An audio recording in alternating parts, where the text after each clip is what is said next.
Hello friends, स्वागत है आप सभी का आपके अपने यूट्यूब चैनल में। फ्रेंड्स, आज हम बाल विकास एवं शिक्षा शास्त्र के प्रीवियस ईयर क्वेश्चन 2019 का, जो कि आपके 6वीं से 8वीं तक के क्वेश्चन पेपर में जो आया था, उसे हम करेंगे। फ्रेंड्स, अगर आप थ्योरी को अच्छे से समझे होंगे ना, तो आपके लिए क्वेश्चन को सॉल्व करना उतना मुश्किल नहीं होगा। तो चलिए फिर हम शुरू करते हैं। बाल विकास एवं शिक्षा शास्त्र। क्वेश्चन पहला है, दल शिक्षण में विकसित करने के सामर्थ्य है, सर्वाधिक उपयुक्त विकल्प का चयन करें। क्वेश्चन है, अब हम ऑप्शन देखते हैं। प्रतिस्पर्धा की भावना, सहयोग की भावना, एक दूसरे के शिक्षण को परिपूर्ण करने की आदत, या फिर है आपका चौथा ऑप्शन, एक दूसरे के शिक्षण की कमियों को चिन्हांकित करना। इसमें के जितने भी ऑप्शन हैं हमने देखा, उन सब में से कोई एक विकल्प को चुनना है जो कि आपका सही आंसर होगा। तो पहले हम जान लेते हैं कि दल शिक्षण या टीम टीचिंग होता क्या है। तो टीम टीचिंग, जिसे आप दल शिक्षण कहते हैं, टोली शिक्षण कहते हैं, समूह शिक्षण कहते हैं, या सहकारिता शिक्षण कहते हैं। ठीक, तो ये क्या है? ये सबसे पहले ये सहकारिता शिक्षण या टोली शिक्षण का विकास सबसे पहले 1955 में हार्वर्ड विश्वविद्यालय के द्वारा किया गया। इसके बाद इसका 1960 में ब्रिटेन में जे फ्रीमैन ने इसका विकास किया। धीरे धीरे इसका प्रयोग स्कूल और कॉलेज में होने लगा। तो क्या है, जैसे दल से ही पता चल रहा है कि ये समूह में है, तो क्या है इसमें दल शिक्षण मतलब जितने भी टीचर होते हैं उसमें, तो वो सभी शिक्षक एक साथ मिलकर सहयोग की भावना से एक दूसरे के जो शिक्षक होते हैं, मतलब शिक्षण जो प्रक्रिया होती है, उन सब को मिल के साथ में पूरा करते हैं। तो इसमें ये है कि एक साथ ये सभी योजना बनाते हैं, उसके बाद फिर उसका क्रियान्वयन करते हैं, और साथ में बच्चों की जो नीड होती है, जो ज़रूरत होती है, उन आवश्यकताएं तथा स्कूल की सुविधाओं के अनुसार उन्हें प्रस्तुत करते हैं। तो आपका ऑप्शन नंबर बी सहयोग भी हो सकता है, लेकिन इसमें क्या है, इसमें बोला है सर्वाधिक उपयुक्त विकल्प का चयन करना है। तो इसमें क्या है, इसमें टीचर कर्मबद्धता के साथ एक दूसरे के शिक्षण को परिपूर्ण करते हैं तथा बच्चों को सिखाते हैं, सब मिल के सिखाते हैं, है ना। तो इस वजह से इसमें का आपका आंसर हो जाएगा, आंसर नंबर मतलब ऑप्शन नंबर सी, एक दूसरे के शिक्षण को परिपूर्ण करने की आदत ही टीम टीचिंग का मतलब टीम टीचिंग का एक तरह से उद्देश्य है। अब दूसरे क्वेश्चन पे चलते हैं। विद्यार्थी कक्षा में स्वतंत्रता पूर्वक अंतः क्रिया करेंगे यदि सही भौतिक सुविधाएं हों, कड़ा अनुशासन हो, प्रजातांत्रिक वातावरण हो, उपरोक्त में से कोई भी नहीं।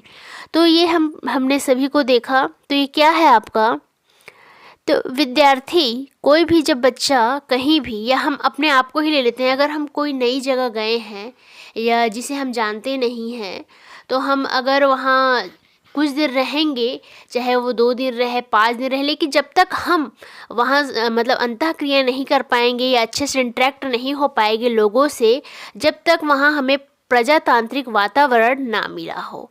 क्योंकि जब हम प्रजातांत्रिक वातावरण मिलता है जिसमें हम स्वतंत्र रहते हैं, तो क्या होता है, उससे हम क्या है, एक दूसरे से इंटरेक्ट हो पाते हैं, एक दूसरे को बात कह पाते हैं, सुन पाते हैं। मान लीजिए हम जहाँ गए हैं वहाँ हमें कोई डांट दे रहा है, तो क्या है, हम बोलने से पहले ही चुप हो जाएंगे। तो इसी प्रकार से अगर हम कक्षा में अगर हम हैं, तो विद्यार्थियों के साथ या फिर अपने सहपाठियों के साथ, टीचर के साथ अंतःक्रिया नहीं कर पाएंगे जब तक हमें प्रजातांत्रिक वातावरण ना मिला हो। तो इसमें का आंसर आपका ऑप्शन नंबर सी इसका सही आंसर है। क्वेश्चन नंबर तीसरा को देखते हैं कि कार्य को आरंभ करने, जारी रखने और नियमित करने की प्रक्रिया को हम कहेंगे, क्या कहेंगे हम इसको? ऑप्शन देखते हैं हम कि अधिगम कहेंगे, अभिप्रेरणा कहेंगे, आदत कहेंगे, या फिर परिपक्वता कहेंगे। तो कोई भी कार्य है जिसे हम दिया गया है, ठीक ना, तो उसे हम जारी रखेंगे। जब जारी रखेंगे तभी तो उस काम को हम नियमित करेंगे। तो इस प्रक्रिया को हम क्या कहेंगे? इस प्रक्रिया को हम अभिप्रेरणा कहेंगे। अभिप्रेरणा इसलिए क्योंकि अगर हम कोई भी चीज़ के बारे में अगर हमें रुचि दिला दी जाए, जिज्ञासा दिला दी जाए, तो क्या होता है, या किसी भी लक्ष्य को हमें पाना है तो हम उस कार्य के लिए जब तक उसमें हम अच्छे से लगे नहीं रहेंगे, उस कार्य को करने की हमारी रुचि नहीं होगी, जिज्ञासा नहीं होगी, उस लक्ष्य तक पहुँचने के लिए हम उस कार्य को नियमित करेंगे। अगर कोई भी एग्ज़ाम है आपका, सीजी टेट को ही मान लीजिए, क्या हम 1 या 2 दिन में ही उस काम को कर सकते हैं, या 1 ही 2 दिन में हम क्या एग्ज़ाम को क्लियर कर सकते हैं? नहीं, ऐसा नहीं हो सकता। अगर कोई भी कार्य हमें करना है तो उसके लिए हमें समय देना होता है, साथ में उस कार्य में हमें हमेशा लगे ही रहना होता है, जिससे कि वो मतलब कि कार्य अच्छे से पूर्ण हो। तो इसे क्या कहते हैं? अभिप्रेरणा कहते हैं। तो अभिप्रेरणा के बारे में हम थोड़ा अच्छे से समझते हैं कि अभिप्रेरणा होता क्या है। अभिप्रेरणा मतलब होता है, अभिप्रेरणा मतलब क्या होता है कि इसको इंग्लिश में हम मोटिवेशन कहते हैं, जो कि मोटिवेशन की उत्पत्ति आपके मोटम धातु से हुई। इसका अर्थ मूव, मोटर या मोशन होता है, ठीक ना।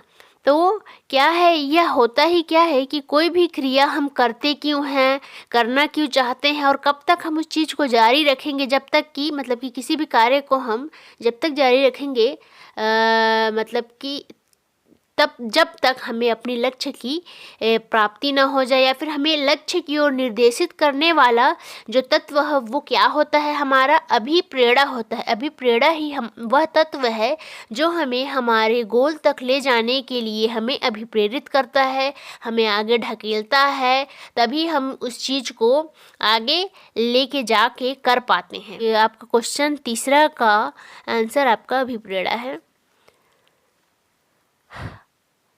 चौथा क्वेश्चन है आपका, आंतरिक कक्ष कारक जो अधिगम को प्रभावित करता है, रुचि है, अभिप्रेरणा है, मानसिक थकान है, या उपरोक्त सभी। जो आपके कक्ष में जो आपके अधिगम को प्रभावित करता है, तो अधिगम को आपका जो आप सीखेंगे उसे कौन प्रभावित करेगा, आपकी लर्निंग को। तो अगर आपके अंदर में रुचि नहीं होगी तो आप उस चीज़ को नहीं करेंगे। अगर रुचि मतलब क्या है, अगर कोई चीज़ आपको अच्छा लगा तो आप उस चीज़ को करेंगे, अगर वो आपको ख़राब लगा तो आप नहीं करेंगे। तो किसी भी कार्य को करने के लिए या अधिगम को ही सीखने के लिए आपको उसमें रुचि होनी चाहिए, सीखने की चाह होनी चाहिए। अभिप्रेरणा, तो अभिप्रेरणा अभी हमने पढ़ा कि अभिप्रेरणा क्या है कि हम उस चीज़ को सीखेंगे और निर्देशित होते रहेंगे और उसमें अभिप्रेरित होंगे, है ना, प्रेरित रहेंगे उस कार्य को करने के लिए या सीखने के लिए।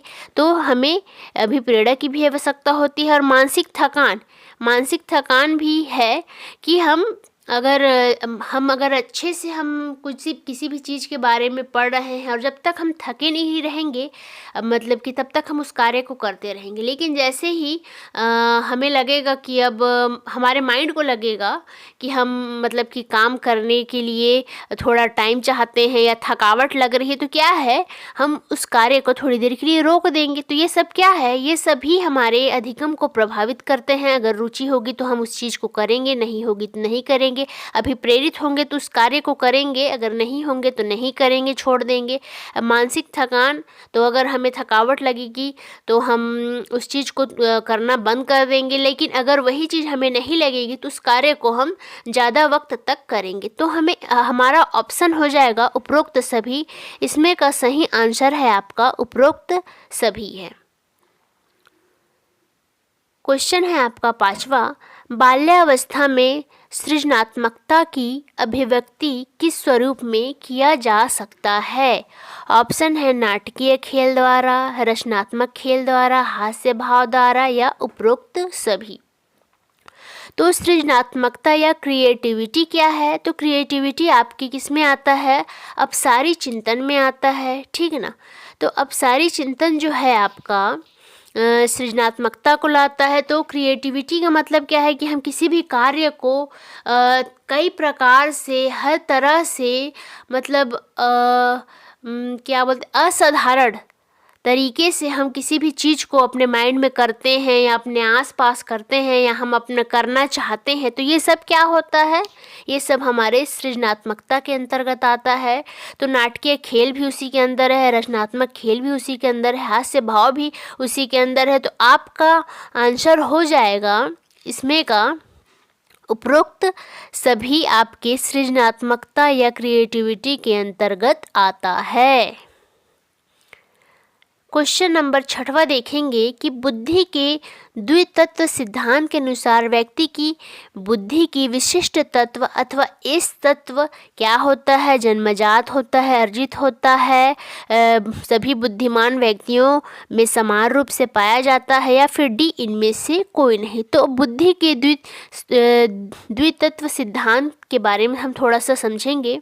ये होता क्या है, ये द्विकारक सिद्धांत को स्पीयरमैन जी ने दिया है, जो कि आपके दो फैक्टर होते हैं। पहला एक जी फैक्टर है और दूसरा एस फैक्टर। तो जो आपका जी फैक्टर है, जिसे जनरल एबिलिटी कहा जाता है, वो आपका जन्मजात आपके अंतर्गत होता है, लेकिन आपका विशिष्ट तत्व या फिर स्पेसिफिक एबिलिटी या एस तत्व जिसे कहते हैं, ये आपका दूसरे से अर्जित किया जाता है। या फिर क्या है कि वक्त के साथ हम किसी से कुछ अच्छा चीज़ सीख रहे हैं, तो वो क्या है, अर्जित किया हुआ चीज़ हमारे अंतर्गत आता है। तो ये हमारा किस तत्व के द्वारा होता है अर्जित करना, ये आपके एस तत्व के द्वारा होता है। तो आपका आंसर क्या हो जाएगा, ऑप्शन बी आपका सही आंसर हो जाएगा आपके 6वें क्वेश्चन के लिए कि इस तत्व अर्जित किया जाता है। क्वेश्चन 7वां है आपका, बच्चों में पिछड़ेपन का कारण हो सकता है दृष्टि दोष, निर्धनता, दोषपूर्ण पाठ्यक्रम, उपरोक्त सभी। तो बच्चों में पिछड़ेपन का कारण दृष्टि दोष, हाँ कोई बच्चा अगर अच्छे से नहीं देख पा रहा है तो भी वो पिछड़ सकता है बाकी बच्चों के मुकाबले। निर्धनता, अगर क्या बोलते हैं गरीबी है तो वहाँ भी बच्चों को पढ़ने में कठिनाई जाएगी, इससे भी बच्चा पिछड़ेपन का शिकार हो सकता है। दोषपूर्ण पाठ्यक्रम इसलिए अगर बच्चा उस चीज़ को सीख ही नहीं पा रहा है तो हमारा बच्चा गलत नहीं हो सकता, क्योंकि चाइल्ड सेंटर्ड एजुकेशन के तहत हमें बच्चे को आगे रखना है। बच्चा कभी गलत नहीं हो सकता, हमारा पाठ्यक्रम गलत हो सकता है। इस वजह से अगर दोषपूर्ण पाठ्यक्रम है तो भी बच्चा उसे अच्छे से नहीं सीख पाएगा। इसलिए बच्चे का पिछड़ेपन का कारण आपका ऑप्शन डी, उपरोक्त सभी आपका सही आंसर होगा। आगे चलते हैं, आपका 8वां क्वेश्चन देखते हैं कि एक शिक्षक पाठ पढ़ाने से पहले बच्चों से प्रश्न पूछकर उनमें रुचि और जिज्ञासा उत्पन्न करता है, किस नियम का उपयोग किया गया है। ऑप्शन है आपका प्रभाव का नियम, अभ्यास का नियम, तत्परता का नियम, या फिर समानता का नियम। तो क्या है, कोई एक टीचर है ना, तो आपको रुचि और जिज्ञासा उत्पन्न कर रहा है, तो इस रुचि और जिज्ञासा उत्पन्न करना, यह नियम कौन सा है हमें यह बताना है। तो यह आपका नियम है, आपका तत्परता का नियम है। ये आपका ऑप्शन सही है। तत्परता का नियम इसलिए है क्योंकि अगर हम बच्चे को क्या कर रहे हैं, तत्पर कर रहे हैं, मतलब सीखने के लिए हम उसे प्रेरित कर रहे हैं। जिससे कि हम कोई भी प्रश्न पूछ रहे हैं जिससे बच्चे के में क्या है अच्छी चीज़ें, ऐसा हम प्रश्न ऐसा कर रहे हैं कि बच्चे में रुचि उत्पन्न हो रही, उस चीज़ को करने के लिए उनमें रुचि हो रही है, वो तत्पर हो रहे हैं, वो चाह रहे हैं उस चीज़ को करना है ना, उनमें जिज्ञासा उत्पन्न हो रही है कि ये कैसे हुआ, क्यों हुआ, तो हमें उसके बारे में आगे जानना है। तो क्या है इसमें तत्परता के नियम, क्योंकि बच्चे को हम तत्पर कर रहे हैं किसी भी अधिगम के लिए या फिर उन्हें सिखाने के लिए, इसलिए ये आपका तत्परता का नियम हो जाएगा। इसे देखते हैं कि प्रभाव का नियम क्या होता है। प्रभाव का नियम मतलब कि अगर वो कोई भी चीज़ हमें करने के लिए अच्छा लगा तो उस चीज़ को हम करेंगे और नहीं लगा तो नहीं करेंगे, यही आपका क्या है, प्रभाव का नियम कहलाता है ना। तो इस सिद्धांत को किसने दिया था, प्रभाव का नियम, अभ्यास का नियम, तत्परता का नियम थॉर्नडाइक ने दिए थे। ठीक है ना। तो थर्मोडायनामिक के मुख्य नियम या प्राइमरी नियम के तहत ये तीनों नियम आते हैं, प्रभाव का नियम, अभ्यास का नियम और तत्परता का नियम। तो अभ्यास का नियम क्या है? अभ्यास का नियम का मतलब ये है कि किसी भी चीज़ को बार बार करना है ना, तो बार बार उस चीज़ को कार्य करते हैं तो क्या हो जाता है, ये आपका अभ्यास का नियम कहलाता है। आगे चलते हैं। वीडियो अगर आपको पसंद आ रहा होगा तो आप प्लीज़ लाइक शेयर सब्सक्राइब ज़रूर करें। इससे हमें क्या है, हमारे अंदर वीडियो बनाने की इच्छा जागृत हो जाती है, जैसे बच्चों के में तत्परता के नियम जो है उत्पन्न होता है वैसे ही। तो प्लीज़ लाइक शेयर सब्सक्राइब ज़रूर करें। चलिए आगे क्वेश्चन देख लेते हैं। क्वेश्चन है आपका 9वां, चित्र पूर्णता परीक्षा एवं को ब्लॉक डिजाइन परीक्षा बालक के को जानने के लिए उपयोग किया जाता है। मतलब बालक के किस चीज़ को जानने के लिए उपयोग किया जाता है? पहला है रुचि, अभिक्षमता, बुद्धि, अभिवृत्ति। तो ये है आपका, इसका आंसर है आपका बुद्धि। तो चित्र पूर्णता परीक्षा एवं को ब्लॉक डिजाइन ये आपके बच्चे की जो है बुद्धि को मापन के लिए, मतलब बुद्धि मापन के लिए उपयोग किया जाता है। तो थोड़ा अब इसके बारे में हम चर्चा करते हैं कि को ब्लॉक डिजाइन और चित्र पूर्णता है होता क्या है ना। तो आपका ये जो चित्र पूर्णता जो है आपका कि एक कोई भी चित्र होता है ना, कोई भी डायग्राम या पिक्चर हुआ लिए रहते हैं, उस पिक्चर को हम क्या करेंगे, अगर किसी भी बच्चे की हमें बुद्धि को जानना है तो उस चित्र में, मतलब उस डायग्राम को, चित्र को क्या करते हैं, पार्ट में डिवाइड कर दिया जाता है, मतलब उसको काट दिया जाता है। फिर काटने के बाद उसे क्रमिक रूप से जोड़ने के लिए, उस चित्र को पूर्ण करने के लिए बच्चों को दे दिया जाता है, ठीक ना। तो इसमें क्या है कि बच्चे की बुद्धि जिस हिसाब से होगी उस चित्र को वो उस हिसाब से उसको जोड़ेगा। इसमें 15 मिनट का अधिकतम अंक, 15 मार्क्स का अंक होता है, जिसे बच्चे क्या बोलते हैं, इस प्रशिक्षण में या इस टेस्ट में प्राप्त कर सकते हैं। अब देखते हैं दूसरा, को ब्लॉक डिजाइन ये होता क्या है। को ब्लॉक डिजाइन जो है आपका, इसे कोह नामक एक वैज्ञानिक थे जिन्होंने 17 डिजाइन दिया था, लेकिन इसके अलावा जो को ब्लॉक डिजाइन है इसे भाटिया जी ने अपने 17 डिजाइन में से 10 डिजाइन को उन्होंने अपने पास रख लिया था। तो इसमें होता क्या है कि 10 अलग अलग रंग के कार्ड होते हैं जिनमें चित्र छपा होता है। साथ में 16 घनाकार लकड़ी के टुकड़े होते हैं जिनकी लंबाई, चौड़ाई, मोटाई 1-1 इंच होती है। तो ये क्या करेंगे, बच्चे को उस घनाकार लकड़ी के टुकड़े में जो 10 कार्ड होता है, तो उससे अलग अलग रंग में, अलग अलग डिजाइन में जो बने होते हैं, तो उनमें एक एक कार्ड को दिया जाता है और उन्हें उस लकड़ी के टुकड़े में उन सबको, उस चित्र को बनाना रहता है। तो इन सभी 5 जो पहले डिजाइन देते हैं उनके लिए 2 मिनट रहता है, जिसे 2 मिनट में बच्चों को पूरा करना होता है। और इसमें क्या है कि 25 अंक अधिकतम अंक होते हैं। और इसमें क्या है, सभी चित्रों को सरल से कठिन की ओर बना होता है, जिससे बच्चे पहले सरल चीज़ों को करें, फिर धीरे धीरे कठिन की ओर जाए।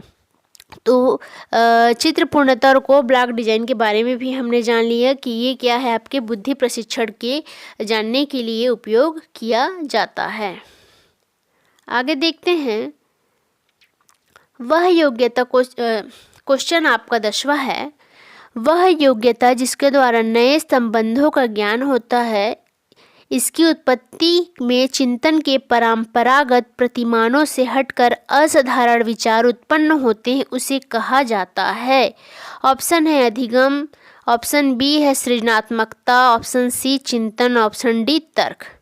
तो इसे क्या कहते हैं, जहाँ असाधारण विचार उत्पन्न होते हैं उन सबको क्या कहा जाता है, उन्हें आपका कहा जाता है सृजनात्मकता, क्रिएटिविटी, जिसके बारे में अभी कुछ देर पहले हमने पढ़ा है कि असाधारण विचार, धारा प्रवाहिता, मौलिकता, ये सब क्या है, सृजनात्मकता के अंतर्गत आता है ना। तो ये आपका ऑप्शन बी सही है। क्वेश्चन आपका 11वां है, प्रकृति में पोषण संकेत करते हैं आंतरिक एवं बाह्य है वातावरण को, स्वभाव एवं चरित्र को, बाह्य लक्षण एवं स्वभाव को, या वंश कर्म एवं वातावरण को। तो प्रकृति और पोषण का मतलब क्या है? प्रकृति जो हम पहले से बने हैं, नेचर है ना, नेचर जिसे बोला जाता है पोषण। तो ये सभी आपके क्या है, आंतरिक एवं बाह्य वातावरण को। तो वातावरण में सिर्फ क्या है आपका, ये प्रकृति और पोषण दोनों नहीं आ पा रहे हैं। स्वभाव एवं चरित्र भी एक ही चीज़ है, बाह्य लक्षण एवं स्वभाव भी। तो ये आपका क्या है, वंशक्रम एवं वातावरण आपका सही आंसर है, क्योंकि हेरिडिटी एंड एनवायरनमेंट के द्वारा ही प्रकृति एवं पोषण दोनों का जो संकेत है वो सही आ रहा है। इस वजह से आपका ऑप्शन नंबर डी सही है। अब आपका देखते हैं 12वां क्वेश्चन है, स्मृति स्तर पर प्राप्त तथ्यों सूचनाओं के आधार पर नवीन नियम एवं सिद्धांतों को विकसित करना कहलाता है। ऑप्शन ए सामान्यीकरण, आत्मसातकरण, अनुप्रयोग या साहचर्य। स्मृति स्तर पर बोला गया है तो हमें उसी स्तर पर इसे जानना पड़ेगा कि इसमें का आंसर सही क्या होगा। तो इसमें का सही आंसर आपका सामान्यीकरण हो जाएगा, जनरलाइजेशन। तो ये क्यों होगा, हम ये भी देखते हैं कि जो स्मृति स्तर है, ये आपके जो सीखने की स्तर वो 3 होती हैं। एक है आपका मेमोरी लेवल, दूसरा अंडरस्टैंडिंग लेवल, तीसरा आपका थिंकिंग लेवल होता है ना। तो ये सब क्या हैं, आपके शिक्षण के जो स्तर हैं वो सभी हैं। तो हम सामान्यीकरण इसमें का सही है। तो इसके सही इसलिए है क्योंकि हम कोई भी हमारे दिमाग में कुछ भी चीज़ लाते हैं, है ना, तो पहले हम क्या करते हैं, उसके बारे में कुछ धारणा बनाते हैं कि वो चीज़ क्या है, तो इसे हम प्रस्तावना कह देते हैं। फिर उस चीज़ के बारे में हम अपने हिसाब से प्रस्तुतिकरण करते हैं या किसी को बताते हैं या उसको प्रेजेंट करते हैं, ये ऐसा होगा, ये वैसा होगा। तो ये क्या है, आपका प्रस्तुतिकरण हो गया। उसके बाद फिर हम तीसरा में क्या करेंगे, उसको तुलना करेंगे। तुलना में मान लीजिए, या फिर साहचर्य, इसे या फिर उसे हमें जीवन से जोड़ेंगे, है ना, कि जीवन से जोड़ेंगे कि हाँ ये क्या है, कैसा है, ये हमारे कितने काम आ सकता है या नहीं आ सकता है ना। फिर हम चौथे स्टेप पे जब आएंगे तो वो क्या है, हमारा सामान्यीकरण। तो सामान्यीकरण क्या है, जो भी तथ्य या सूचना जिसे हमने पहले उसको क्या किया, प्रस्तावना दी उसकी, फिर उसके प्रस्तुतिकरण किया, उसके बाद फिर साहचर्य किया, है ना, उसके बाद उसको जीवन से जोड़ा। अब उसे हम क्या करेंगे, उन सभी तथ्यों सूचना को नए नियम और सिद्धांत को विकसित करेंगे। तो ये क्या कहलाएगा, आपका सामान्यीकरण कहलाएगा, है ना। उसके बाद फिर क्या हो जाएगा, उसके बाद फिर हम क्या करेंगे, एप्लीकेशन या अनुप्रयोग, उस नियम को, उस नए नियम और सिद्धांतों को हम उपयोग करेंगे, वही आपका अनुप्रयोग कहलाएगा। तो आपका आंसर सही हो जाएगा, सामान्यीकरण आपका सही आंसर है 12वां क्वेश्चन का।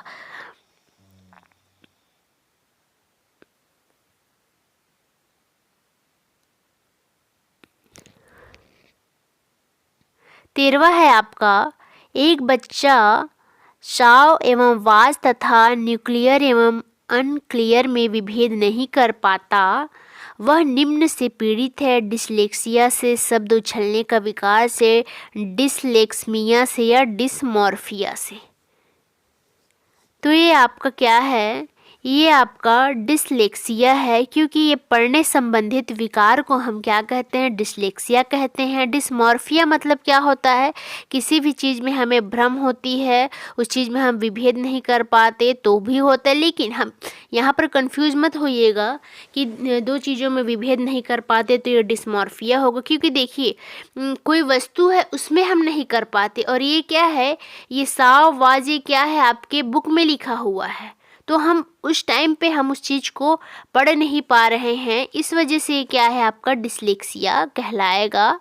तो आप डिसलेक्सिया और डिसमॉर्फिया में कंफ्यूज ना होइएगा। और क्वेश्चन भी इसमें नहीं बोला गया है कि पढ़ने संबंधित बोल के, तो आप मतलब पढ़ नहीं पा रहे हैं नहीं बोला गया, विभेद नहीं कर पाता जानबूझ के बोला गया है ताकि आप सही आंसर जानते हुए भी गलत कर दें, है ना। तो थोड़ा सा ध्यान रखिएगा इन चीज़ों को।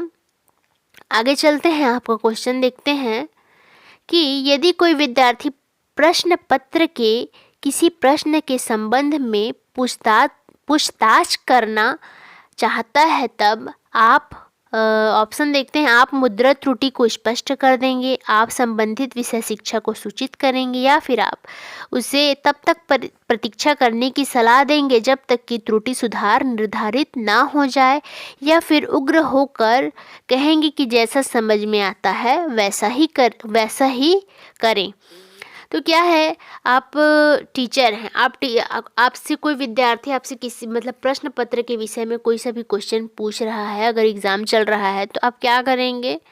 इसका आंसर तो सभी को मालूम है कि आप सभी संबंधित विषय शिक्षक को सूचित करेंगे कि देखिए इस प्रश्न पत्र में इस बच्चे को परेशानी आ रही है, तो ये आपका सब्जेक्ट है, तो आप इसे सही स्पष्ट करिए कि क्या सही है क्या गलत है, ताकि बच्चे को जो दुविधा है वो स्पष्ट रूप से सही हो सके। तो इस वजह से इसका आंसर हो जाएगा ऑप्शन नंबर बी। क्वेश्चन 15 है आपका, किसी विद्यार्थी के अवांछित व्यवहार को सुधारने के लिए सर्वाधिक प्रभावी विधि है। ऑप्शन ए है विद्यार्थी को दंडित करना, ऑप्शन बी उसके पालकों को सूचित करना, ऑप्शन सी अवांछित व्यवहार के कारणों को पता लगाकर ठीक करना, या फिर ऑप्शन डी है ध्यान देना या फिर ध्यान न देना या उपेक्षा कर देना। आप एक शिक्षक के रूप में क्या करेंगे? आप एक शिक्षक के रूप में ऑप्शन सी को ही चुनेंगे कि बच्चों के जो बच्चा जो व्यवहार कर रहा है, ये जो गलत व्यवहार कर रहा है बच्चा, तो पहले आप उसके कारणों का पता लगाएंगे कि ये क्यों ऐसा हरकत कर रहा है। फिर उस कारण जानने के बाद आप क्या करेंगे, उसको ठीक करेंगे। तो ये आपका क्या आएगा, निदानात्मक और उपचारात्मक आपका शिक्षण का आ गया है ना। तो क्या है, पहले उस कारण को जानेंगे फिर उसके बारे में उपचार करेंगे। तो ये है आपका निदानात्मक और उपचारात्मक शिक्षण विधि, है ना। 15 का आंसर आपका यही हो जाएगा, ऑप्शन नंबर सी। प्रोजेक्ट विधि से संबंधित कौन सा कथन सही है? अनुभव द्वारा सीखना, शिक्षक एक सुविधादाता के रूप में, समस्या समाधान, या उपरोक्त सभी। तो प्रोजेक्ट विधि को किलपैट्रिक महोदय जी ने दी है। तो इसमें क्या है, बच्चे अनुभव के द्वारा सीखते हैं। हाँ, किसमें भी करके सीखने की ही विधि एक तरह से कहा जाए तो करके सीखने की विधि हालांकि अलग है, लेकिन क्या है, बच्चे अपने अनुभव से भी सीखते हैं, उस चीज़ को करते हैं। जो टीचर होते हैं उनके वो एक सुविधादाता के रूप में ही होते हैं। बच्चे को जो भी समस्या दिया जाया रहता है ताकि ये सीखे बोल के, तो क्या है, उस समस्या को अपने हिसाब से उस समस्या का समाधान निकालने की पूरी कोशिश करते हैं। इसलिए इसका ऑप्शन आपका डी सही हो जाएगा कि प्रोजेक्ट विधि से संबंधित ये तीनों कथन सही हैं। 17 क्वेश्चन है, निम्नलिखित में से खुली पुस्तक परीक्षा प्रणाली का सर्वाधिक महत्वपूर्ण लक्षण है? यह विद्यार्थियों को गंभीर होने में मदद करता है, यह कक्षा में उपस्थिति को सुधारने में मदद करता है, ऑप्शन सी है यह विद्यार्थी परीक्षा के प्रति दुश्चिंता को कम करता है, या फिर यह विद्यार्थियों को सोचने के लिए बाध्य करता है। तो इसमें क्या है कि खुली पुस्तक परीक्षा प्रणाली मतलब इसे भी एक तरह से बोला जाए तो ये क्रिएटिविटी के अंतर्गत आ रहा है, क्योंकि आउट ऑफ द बॉक्स उसी को कहा जाता है। अपसारी चिंतन के अंतर्गत भी यही आ रहा है ना। तो क्या है, बच्चा किसी भी चीज़ को अच्छे से सोचने लगता है। तो क्या आपके क्रिएटिविटी के अंतर्गत में यह गंभीर होने में मदद करता है बच्चों को आउट ऑफ द बॉक्स में, कि आप खुली मतलब क्या है, असाधारण चीज़ें, धारा प्रवाहिता, मौलिकता, असाधारण टाइप के आपके मन में विचार आएंगे, उसे आप करेंगे, उसे सोचेंगे, आप करने की कोशिश करेंगे रचनावाद तरीक़ा से, है ना। और बहुत सारी चीज़ें आती हैं इसके अंतर्गत। तो क्या है आपका ऑप्शन जो आपका डी है वो सही हो जाएगी। यह विद्यार्थियों को सोचने के लिए बाध्य करता है, मतलब थिंक के लिए कि हम ऐसे क्या कैसे करें क्या करें। तो ये आपकी खुली पुस्तक परीक्षा प्रणाली ये आपके बच्चों के ऑप्शन नंबर डी है, ये बच्चों को सोचने के लिए बाध्य करता है। 18वां क्वेश्चन है, अधिगम के लिए निम्नलिखित में से सर्वाधिक आवश्यक है। उत्तम पालक बालक संबंध, उच्च बुद्धिमत्ता, उत्तम विद्यालय वातावरण या फिर सीखने की इच्छा। तो बच्चा अगर अधिगम करेगा तो सबसे ज़्यादा क्या आवश्यकता होगी। पालक के बीच अगर अच्छा संबंध है तो क्या वह अधिगम करने के लिए जरूरी है, या फिर उच्च बुद्धिमत्ता, अगर किसी बच्चे के में बुद्धि बहुत ज़्यादा है तो भी वो सीखे, जरूरी है क्या कि वो किसी भी चीज़ को सीख ले। या आपको मान लीजिए अच्छा विद्यालय मिल गया है तो कोई ज़रूरी है, अगर आप खुद से प्रेरित नहीं होंगे तो आप कहाँ से सीख पाएंगे। तो ये आपका तीनों ऑप्शन क्या है आपका गलत हो जाएगा। तो आपका ऑप्शन क्या है, ऑप्शन नंबर डी, सीखने की इच्छा। किसी भी कार्य को करने के लिए आपको सीखना जरूरी है, उस चीज़ में रुचि होनी चाहिए, उसके लिए आप भी प्रेरित होनी चाहिए, है ना, आपके मन में उसके लिए जिज्ञासा होनी चाहिए। तो ये क्या है, अधिगम के लिए सर्वाधिक आवश्यक है आपकी सीखने की स्वयं की इच्छा, जिसके बिना आप किसी भी चीज़ को अगर हम ज़बरदस्ती आपके ऊपर थोप देंगे तो आप उस चीज़ में कभी भी मन लगा के कार्य नहीं करेंगे, ना ही आप अच्छे से सीख पाएंगे। तो इसमें क्या है, स्वयं के सीखने की इच्छा जरूरी होती है। अगला क्वेश्चन देखते हैं, यदि किताब पढ़ने पर किसी बालक को प्रसन्नता होती है तो वह है बाह्य अभिप्रेरणा, आंतरिक अभिप्रेरणा, प्रशंसा प्राप्ति के लिए, या उपरोक्त कोई भी नहीं। तो इसमें से आपका सही आंसर है, यदि किताब पढ़ने पर किसी बालक को प्रसन्नता होती है तो वो क्या है आपका आंतरिक अभिप्रेरणा है, क्योंकि बच्चा अंदर से अभिप्रेरित है, बच्चा अंदर से हंस रहा है। मतलब जिस चीज़ को हम स्वयं से करते हैं, जो चीज़ हम पर थोपा नहीं जाता है, जिस चीज़ को करने की मतलब कि करने से हमें खुशी मिलती है और क्या बोलते हैं, हमें उस चीज़ को करना अच्छा लगता है, तो ये सब क्या है आंतरिक अभिप्रेरणा है। हम खुद से अभिप्रेरित होकर उस कार्य को कर रहे हैं, तो ये आपका क्या है आंतरिक अभिप्रेरणा। बाह्य अभिप्रेरणा मतलब क्या है, किसी भी चीज़ को हमारे ऊपर थोप देना, ठीक ना। मतलब आप यही समझ सकते हैं कि जिस चीज़ को हम करना नहीं चाहते वो चीज़ हमारे ऊपर थोपा जा रहा है या उस चीज़ को हमें करने के लिए कहा जा रहा है, तो वो क्या है आपका बाह्य अभिप्रेरणा हो जाएगा। और ये आपका ऑप्शन नंबर बी 19वां क्वेश्चन का सही है कि आंतरिक अभिप्रेरणा है।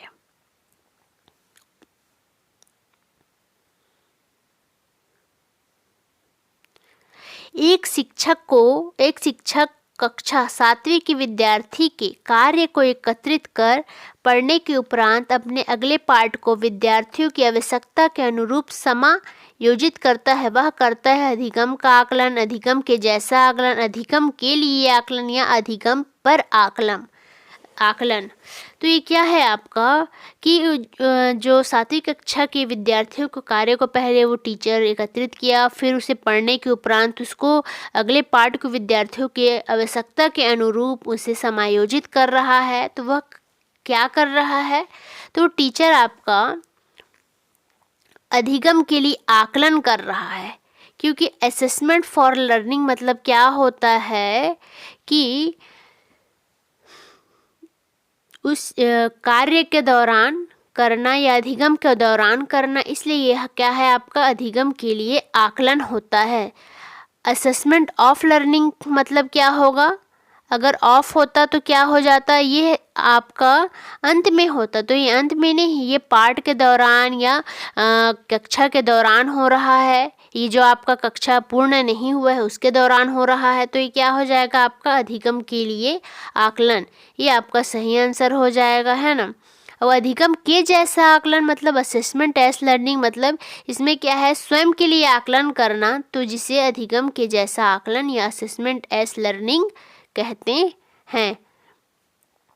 इसमें का सही आंसर आपका यही है कि अधिगम के लिए आकलन, क्योंकि सर उसको मतलब जो भी आपके टीचर हैं वो पहले उसको एकत्रित किए, फिर उसको पढ़े हैं, फिर अच्छे से डिस्कस किए अपने हिसाब से, फिर उनको लगा कि बच्चे को कहाँ कहाँ पर क्या चीज़ और मैं इसमें समाहित करूं जिनसे बच्चे को और अच्छे से सीख सके, उनकी आवश्यकता के अनुरूप उस चीज़ को समायोजित करके टीचर उन्हें अगले दिन या कभी भी उन्हें पढ़ाएगा तो क्या हो जाएगा, असेसमेंट फॉर लर्निंग, कि अधिगम के दौरान उस चीज़ को वह टीचर कर रहा है, तो ये आपका अधिगम के लिए आकलन कहलाएगा। 21वां है, जब शिक्षक बच्चों के समूह का एक अभिन्न अंग बनकर उनके व्यवहार की जानकारी लेता है तो वह उदाहरण है अनौपचारिक निरीक्षण का, असहभागी निरीक्षण का, औपचारिक निरीक्षण या सहभागी निरीक्षण का। तो इसका सही आंसर है आपका सहभागी निरीक्षण, इसलिए क्योंकि सहभागी निरीक्षण यह बन जाता है कि वह जो टीचर है वो क्या कर रहा है, अवलोकन कर रहा है किनके बीच में रहकर, बच्चों के बीच में, उनके समूह में एक अभिन्न अंग बनकर उनके साथ वो क्या कर रहे हैं, पार्टिसिपेट कर रहे हैं, उनके साथ वो उनके समूह में हैं। तो इसलिए ये क्या है, वो जो टीचर है वो उनके साथ सहभागी निरीक्षण कर रहे हैं, साथ में मिल के उनके वह ऑब्जर्वेशन कर रहे हैं, उनका अवलोकन कर रहे हैं, है ना। तो उनके व्यवहार के बारे में जो जानकारी ले रही है ये क्या है, आपका सहभागी निरीक्षण कहलाएगा। असहभागी निरीक्षण मतलब क्या हो जाता, अगर यहाँ पर ये क्वेश्चन किया गया रहता कि एक शिक्षक है जो बच्चों के समूह को दूर से ही देख के या उनके समूह का हिस्सा हुए बिना उनका क्या उनके व्यवहार की जानकारी ले रहे हैं, तो वो क्या होगा, कौन सा मतलब किस चीज़ का उदाहरण होगा, तो ये आपका क्या हो जाता, असहभागी निरीक्षण का उदाहरण हो जाता, क्योंकि वे उनके साथ नहीं है, ना ही उनके साथ उनके समूह में शामिल है, बल्कि वो उस समूह को देख रहे हैं दूर से, है ना, या पास में आके भी देख रहे हैं, लेकिन उनके समूह में एक अभिन्न अंग बने हुए नहीं है। इस वजह से ये क्या हो जाएगा, आपका असहभागी निरीक्षण कहलाता। तो आपका 21 का सही आंसर आपका सहभागी निरीक्षण होगा, है ना। आगे क्वेश्चन देखते हैं कि कोई भी बालक जिसका व्यवहार सामान्य सामाजिक व्यवहार से इतना भिन्न हो जाए कि उसे समाज विरोधी कहा जा सके, वह है मंदबुद्धि बालक, बाल अपराधी बालक, पिछड़ा बालक, इनमें से कोई नहीं।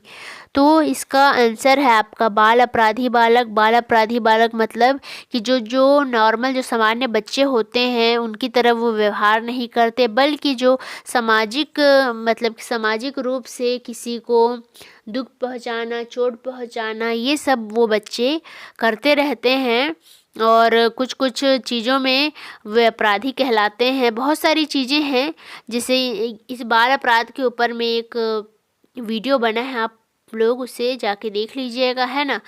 तो इसका आंसर आपका क्या है, जो सामाजिक व्यवहार से भिन्न हो जाए उसे समाज विरोधी भी कहा जा सके, तो वो क्या है, आपका बाल अपराधी है।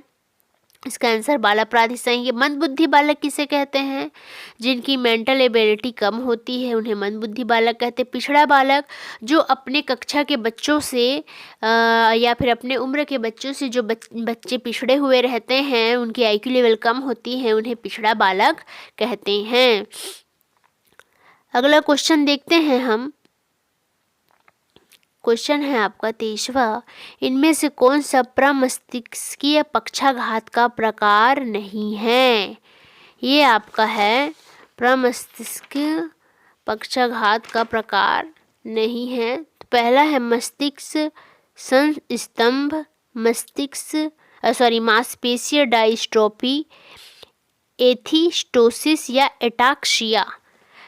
इन चारों ऑप्शन में से एक है जो आपके सेरेब्रल पाल्सी का प्रकार नहीं है। तो ये आपका मस्तिष्क संस्तंभ, ये आपका क्या है, ये आपका सेरेब्रल पाल्सी का ही अंग है। ये 80% इसका अंग होता है ना। तो इसमें क्या है, तनी हुई मांसपेशियां हो जाती है कि अगर बच्चा मतलब कि उनको क्या है मोटर मतलब कि गामक मतलब उन बच्चे को चलने में मतलब कि परेशानी होती है, बच्चा धीरे धीरे चलता है, बच्चा सुस्त दिखाई देता है, उनकी जो मांसपेशियां हैं वो क्या हो जाती है, तनी हुई रहती हैं। एटाक्सिया मतलब क्या है कि बच्चा जो है ये मतलब कि जो सेरेब्रल पाल्सी में जो दिखाई देता है वो क्या है, इसमें इस अवस्था में अस्थिर अनियंत्रित गति से बच्चा क्या है गिर जाता है, खड़ा होते होते चलते चलते, तो ये आपका एटाक्सिया में आ जाता है। एथोटोसिस के अंतर क्या है, अनियमित गति हो जाती है जिसमें तनाव होता है। अगर बच्चा चलेगा तो उससे ज़्यादा तनाव होगा, है ना। जब वो अपने पैर को अगर हिला रहा है, हाथ पाँव को, तो क्या है पूरा बॉडी हिलेगा, है ना। तो इसमें क्या है, अगर शरीर गति करेगा तो तनाव भी उतना ही बढ़ते जाएगा। तो ये भी आपका एथिटोसिस, ये आपका तीनों क्या है सेरेब्रल पाल्सी के अंतर्गत आता है। तो इसमें नहीं पूछा गया है, तो मांसपेशिया डायस्ट्रोफी इसमें नहीं होता है। तो आपका ऑप्शन नंबर 23 का यही सही आंसर होगा। क्वेश्चन आपका 24वां है, कौन सा कारक शिक्षण अधिगम प्रक्रिया से संबंधित नहीं है। शिक्षण अधिगम प्रक्रिया नवी ज्ञान को पूर्व ज्ञान से जोड़ना, अभ्यास कार्य तथा दोहराने की व्यवस्था, विषय वस्तु की प्रकृति या पुनर्बलन की व्यवस्था। तो पुनर्बलन की व्यवस्था अधिगम शिक्षण सामग्री प्रक्रिया शिक्षण अधिगम प्रक्रिया के अंतर्गत आता है, क्योंकि आप पुनर्बलन के द्वारा आप बच्चों को क्या बोलते हैं रेनफोर्समेंट में पुरस्कार और दंड दोनों आता है ना। अभ्यास किसी भी कार्य को अगर आप किए हैं तो उसे अभ्यास करेंगे, है ना। दोहराने, वैसे दोहराना तो आपका निगेटिव वर्ड है, लेकिन क्या है यहाँ पर आपको इसमें नहीं पूछा है, तो आपको इससे भी दोहराने के अलावा एक और ऑप्शन है जो कि आपका दोहराने से ज़्यादा ही निगेटिव है, तो इस वजह से हम उसे आंसर लेंगे। तो ये क्या है आपका शिक्षण अधिगम प्रक्रिया में ये जरूरी है। फिर क्या है, नवीन ज्ञान को पूर्व ज्ञान से जोड़ना, ये भी आपके शिक्षण अधिगम प्रक्रिया के अंतर्गत आता है। तो आपका आंसर हो जाएगा विषय वस्तु की प्रकृति आपके शिक्षण अधिगम प्रक्रिया से संबंधित नहीं है, क्योंकि प्रकृति कोई मैटर ही नहीं करता आपके शिक्षण अधिगम प्रक्रिया में। 25वां क्वेश्चन है आपका, अस्वाभाविक उत्तेजक के प्रति स्वाभाविक उत्तेजक के समान अनुक्रिया करना सीखना ही अधिगम है। यह कथन किस अधिगम सिद्धांत पर आधारित है। प्रयास एवं त्रुटि का सिद्धांत, परंपरागत अनुबंध अनुक्रिया का सिद्धांत, सक्रिय अनुबंध अनुक्रिया का सिद्धांत, या फिर आपका अधिगम का क्षेत्र सिद्धांत। तो अस्वाभाविक उत्तेजक के प्रतीक स्वाभाविक उत्तेजक, ये आपका आता है परंपरागत अनुबंध अनुक्रिया का सिद्धांत, जिसे पॉलो ने दिया है। इसे क्लासिकल कंडीशनड रिस्पॉन्स थ्योरी भी कहते हैं। प्रयास एवं त्रुटि का सिद्धांत E.L. थॉर्नडाइक ने दिया है ना। और सक्रिय अनुबंध अनुक्रिया का सिद्धांत आपके स्किनर जी ने दिया है। ये क्या है आपका अस्वाभाविक उत्तेजक के लिए, तो ये आपका परंपरागत अनुबंध अनुक्रिया का सिद्धांत जिसे पॉलो ने दिया है। आपका 26वां क्वेश्चन है, छिपी हुई वस्तुएं ढूंढ निकालना इस बात का संकेत है कि शिशु निम्नलिखित में से किस संज्ञानात्मक कार्य में दक्षता प्राप्त करने लगा है। अभिप्राय, व्यवहार, वस्तु स्थायित्व, समस्या समाधान या प्रयोग करना। तो इसका आपका आंसर वस्तु स्थायित्व हो जाएगा। वस्तु स्थायित्व इसलिए होगा क्योंकि आपने पियाजे के थ्योरी में पढ़ा है कि बच्चे के जब संज्ञानात्मक विकास होता है तो बच्चे क्या करते हैं, किसी भी छिपी हुई वस्तुओं को ढूंढ निकालते हैं। तो बच्चों को किसी भी वस्तु को अपने दिमाग में क्या है छवि बना लिए रहते हैं, उसी के हिसाब से वे बच्चे छिपी हुई वस्तुओं को ढूंढ लेते हैं। ये आपके किस स्टेज में आता है, पियाजे के संज्ञानात्मक विकास की 4 अवस्था होती है, जिसमें आपका सेंसरी मोटर स्टेज जो कि आपके 0 से 2 वर्ष के बीच में है, उसमें आपका वस्तु स्थायित्व या फिर ऑब्जेक्ट परमानेंस आता है। है ना। तो ये क्या है आपका वस्तु स्थायित्व का गुण आपका सेंसरी मोटर स्टेज में आता है, जिसे संवेदी पेशी अवस्था भी कहते हैं। इसे पियाजे ने दिया है ना। 27वां क्वेश्चन देखते हैं। बालकों की विभिन्नताओं के चाहे जो भी कारण हो, वास्तविकता यह है कि विद्यालयों के विभिन्न पाठ्यक्रमों के द्वारा उनका सामना करना चाहिए। यह परिभाषा है स्किनर का, मॉर्स एवं बिंगो का, क्रो एवं क्रोम का, गैरिसन एवं अन्य का। तो यह परिभाषा आपके स्किनर जी ने दिया है। सीखने का अर्थ है आदतों का अर्जन, ज्ञान का अर्जन, अभिवृत्तियों का अर्जन या उपरोक्त सभी।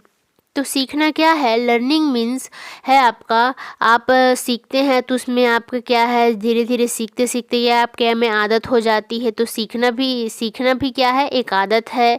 आप सीखते हैं तो आपके दिमाग में ज्ञान का अर्जन होता है और एटीट्यूड आपके अंतर्गत आती है। एटीट्यूड भी क्या है आपका, एटीट्यूड के द्वारा भी आप क्या करते हैं, अर्जन करते हैं। एटीट्यूड से आपका मतलब अभिवृद्धियाँ की भी अर्जन होती, इसलिए आपका ये क्या है, उपरोक्त सभी आपका सही आंसर हो जाएगा। अब आपका आते हैं 29वां क्वेश्चन। धारा प्रवाहिता, विस्तार, मौलिकता एवं लचीलापन इत्यादि घटक संबंधित है प्रतिभा से, प्रतिभा गुण से या अपसारी चिंतन से या त्वरण से। तो जैसे आपको मालूम है कि अब सारी चिंतन ही इसका सही आंसर होगा, क्योंकि इसे ही अब द बॉक्स कहा जाता है, जिसमें हम बहुत सारी चीज़ों को मतलब एक क्वेश्चन का 1000 आंसर या कई प्रकार के बहुत सारे उत्तर या बहुत सारे उसके समस्या को समाधान करने के लिए विचार जो माइंड में आते रहते हैं। तो ये सब क्या है आपके अब सारी चिंतन के अंतर्गत आता है, क्रिएटिविटी के अंतर्गत आता है। आपका अब 30वां क्वेश्चन है।